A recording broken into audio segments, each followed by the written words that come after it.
YouTube, it's Vanglorious, and today I'm going to bring you guys a buyer's guide on how to get one of these, the new 23 or 24 Nissan Z. So I'm sure you guys have seen this car for quite some time. Maybe you've seen my ownership video, but I want to create a buyer's guide because there seems to be some confusion about how this car is attainable, since it came into the market at such a high price with the markup. So I'm here to give you guys a piece of advice. No, I don't have $55K to give you to get this car, nor do I have a giveaway for this to give you this car, but this advice should prove to be useful and valuable so you can get yours. So let's start off with number one. Number one is, this is a car that you can now get at list. And what I mean by list is MSRP. So usually cars, you can get them and they're supposed to start at a certain price. And that wasn't the case when this car came out. So when this car came out, immediately there was markup because of the hype. Now, because of how it looked and then its competition, the markup stayed a little bit high. Fast forward almost 2 years later, now we're in a situation where this car could be found at list price, like $55,000, and this is a performance trim. So with that in mind, you can get cars for $55K now and below. I've seen some as, $4,000 off, $5,000 off, the range is there now. So now is kind of the time. Granted, if you have the money and you don't mind the interest rates, now is a pretty good time to buy one. So this is a performance. So you kind of get the things that, every enthusiast is looking for out of a sports car. And you also get some of the interior stuff that you want, for like quality of life experience. So you do get the raised forged wheels and you get the LSD. And that is really crucial if you're the type of person that likes to take it on track or even with drag racing. It's a good setup to have, and that's something that the Sport does not have. And also, the Sport does not have the rear deck spoiler. This one does. And the interior color choice is available on performance trims, but not on Sport. So you're only locked into black, whereas you can get blue or red with this, or black red. So with that in mind, I think this is a sweet spot trim if you are looking to get one. If you don't care about any of those things and you're gonna mod the hell out of it anyway, go ahead and get you a sport trim and build it the way you want to build it. You'll save almost $10,000 because that's kind of like the difference between the two trims, like 10 to 15,000, I think. So figure out what you want. That's step number one. Number two is scrub inventory. So what you want to do is scrub the inventory and see what's in your area. I want to preface this because I feel like I've been seeing a lot of this in the last couple of weeks, maybe like 2 months now. And it's one dude or one guy here and there showing a car that is selling at a dealer for markup that's around $60,000. And they're like, oh, I would just never buy it. I don't want you guys to get discouraged by that. For every one dealer that somebody finds, there is a myriad of dealers around with 4 or 5 of these sitting on their lot, and they're looking to sell them at list or 4 to 5 below. So don't be discouraged by that. If you see that, just keep looking and expand your search. I know people that have traveled out of state to go get theirs. One of my guys that's in my group, he's from upstate New York. He sniped the one that I initially wanted to get with the blue interior. So that says a lot. He came about 5 hours away, and he ended up getting a good deal by wearing them down a little bit. So don't be afraid to speak with your dealer, or even if you're really gung-ho on getting a car, talk to management and see what it is that you can get.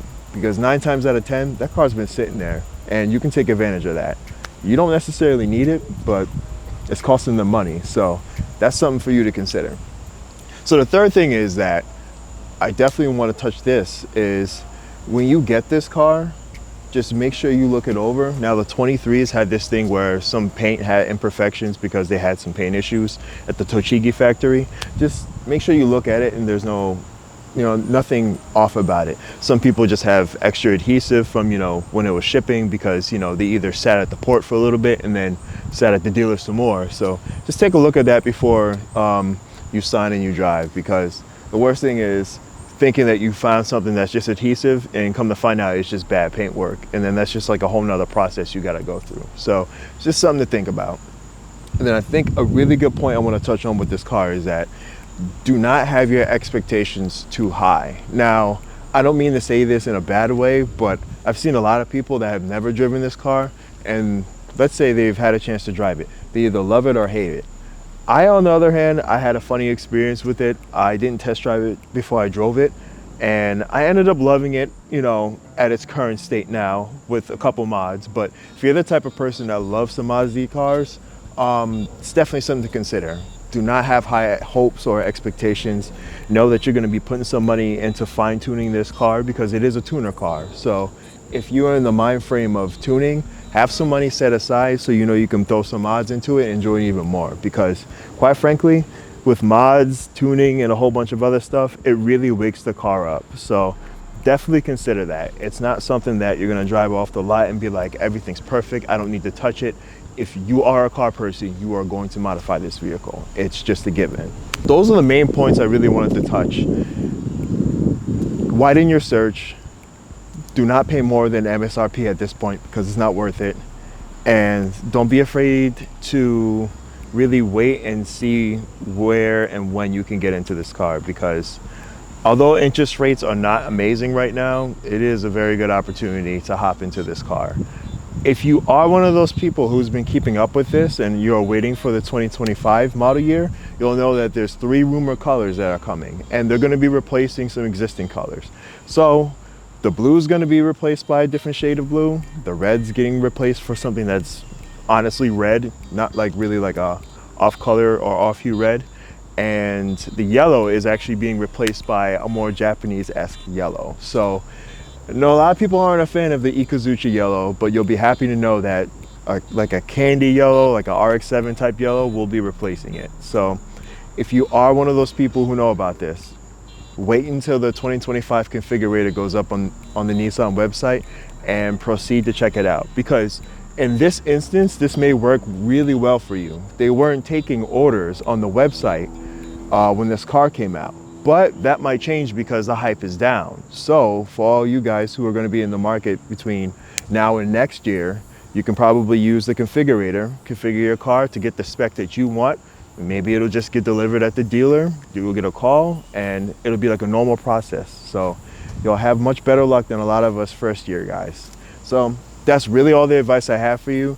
The buyer's guide is pretty simple. Just don't give up, get what you want, and do not overpay.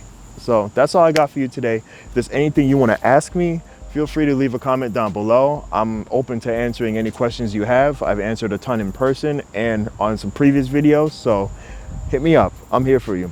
So with that in mind, I'm gonna catch you guys in the next video. Take care. Peace.